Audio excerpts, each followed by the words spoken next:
And then talk about upgrades. Let's talk about the draft. So they were talking about how the Spurs won the draft. Just simply like that. We got an A+. I mean, I think that we got, going back to like OKC winning the title, Indiana being deep.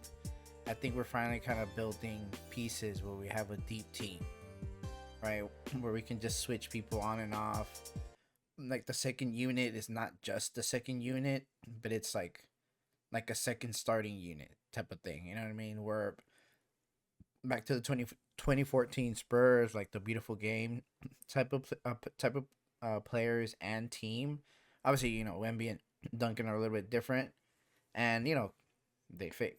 Wemby obviously fits a little bit more to the game now, but they got the second and 14th pick, Mm-hmm. and I Missed out on really the first pick. missed out on the first one barely. Well, everybody knew first pick was gonna be We, Cooper when Flag.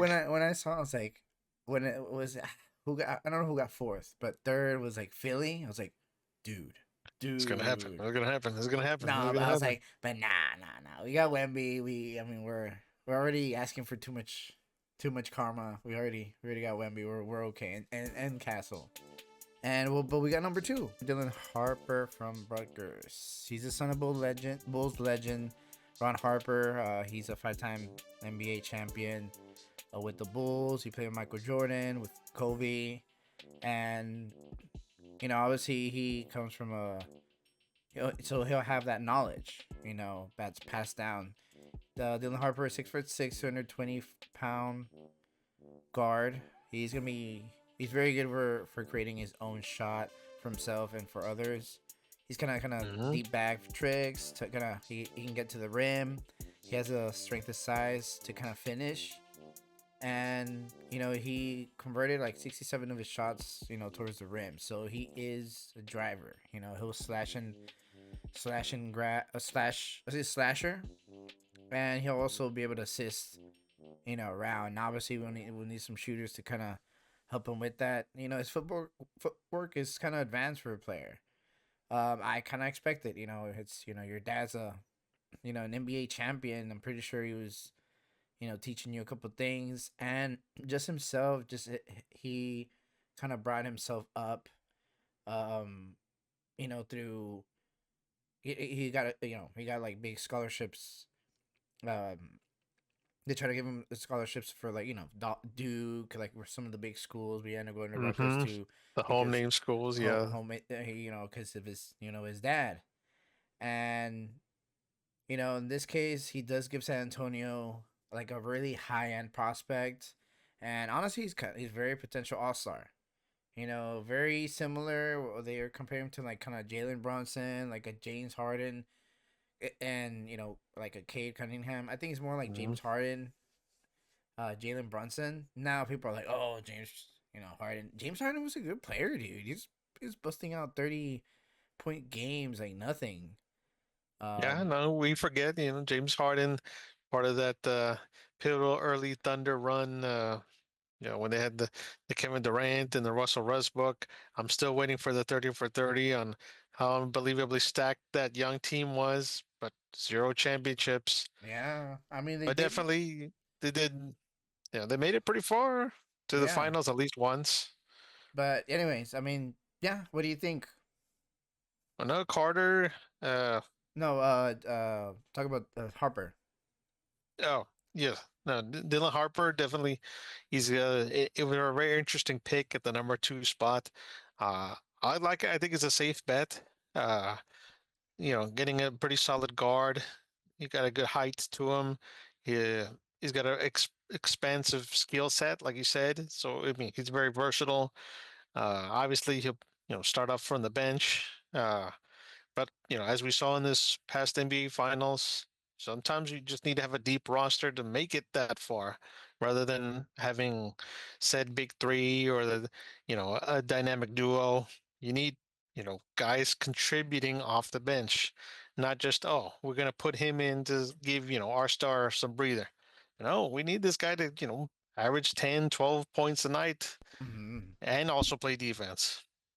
So this young kid that we got, Harper, at the number 2 spot, I think was a wise decision. Yeah, we missed out on Cooper Flag, but I think it's kind of like wait till you see the big picture, where this kid, you know, he's going to make his name for himself. We're not going to be crying over Flag. Uh, Definitely interesting to see where things go with this guy. And like, what do you think is the advantage of? Obviously, there's an advantage, right? But what do you think is like one of the main advantages of having like an NBA parent, like like your dad, or like say you're like your mom was like in WNBA, like compared to someone just that that just doesn't, or that didn't rather.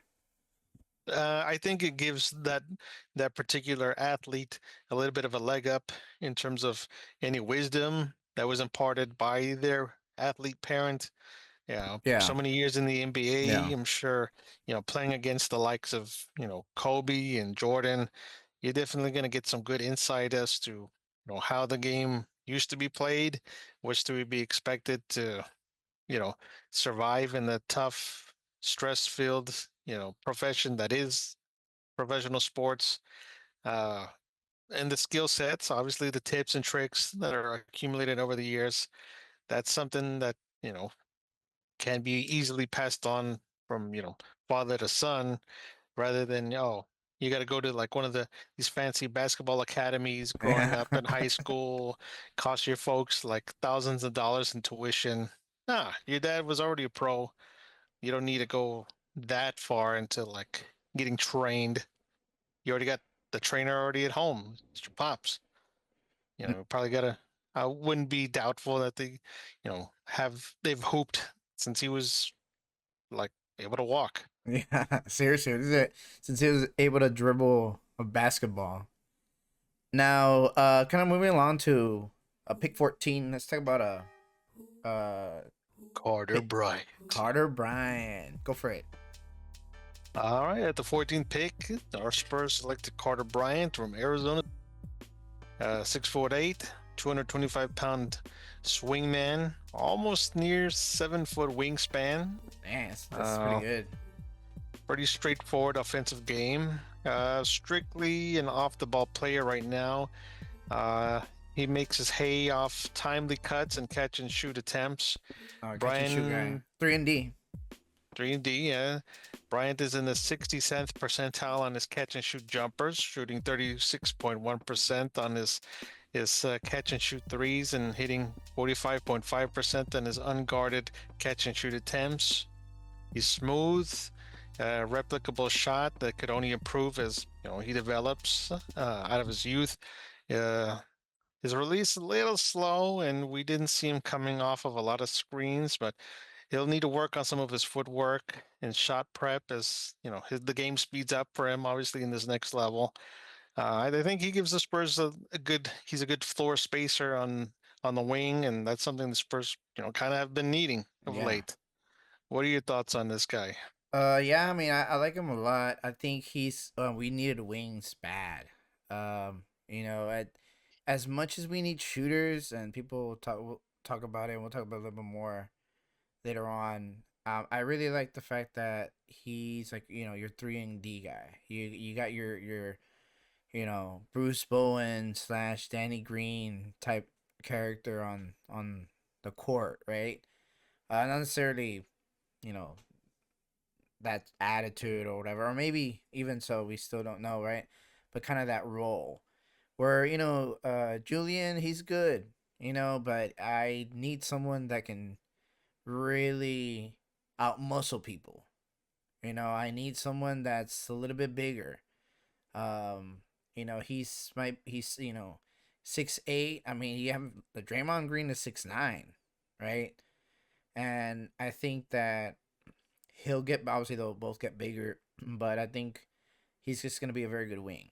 He's just got, I don't know if he's gonna start. I don't know if we're both gonna start, but I think he'd be amazing. Um, Once he gets the ball rolling, I'd really like him, kind of like a very, like I said, yeah, and then either the second unit, and so he can at one point just come in and drain threes. Because that's what Patty Mills was kind of doing. He was just Hmm. like in the second unit, come in and rain it. It's a little bit different because it's gonna be more of a wing and he's gonna be more defending and everything. But the Spurs are a little guard heavy right now. They did need obviously a wing to kind of like a defender, and just him being with the Spurs, he'll be able to even get better, like a catch and shoot guy. And obviously, he'll once he learns the Spurs system and his defense is gonna be really valuable. I think he's gonna be one of those like very X factor players like later on in the years. Um, he's just one of I feel like he has one of those traits just because of his physical qualities and just because the way he's been kind of playing the game, his role. Now, besides the fact that he's actually a pretty cool guy, I don't know if you've seen his grandparents are actually deaf, and I not sure if one of the parents is are deaf too. So he's been doing he does sign language. So he's Okay. been hooking up with the NBA, and they're gonna start doing more sign language friendly things. And he's actually hooking up with a couple. I don't know. I think there's a place here in San Antonio, like a group that they're gonna also do like community work with. For all the deaf athletes. He is actually like the NBA kind of really showcased it a lot, and I think it's good. It's like he's a Spur.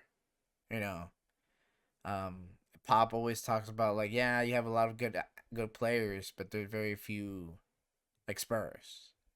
That Spurs character, like where you kind of need like to be in the Spurs, you kind of have to have like a good character. You just need to have this Good is good morals. Moral. morals, community ties, and I think he's one of those guys. He's gonna be one of those guys for the team, which is good, because it just kind of shows how the NBA is just full of different people, and it really does represent a lot of like the athletes, and especially now like how the game is just bigger than ever internationally and obviously here in the U.S.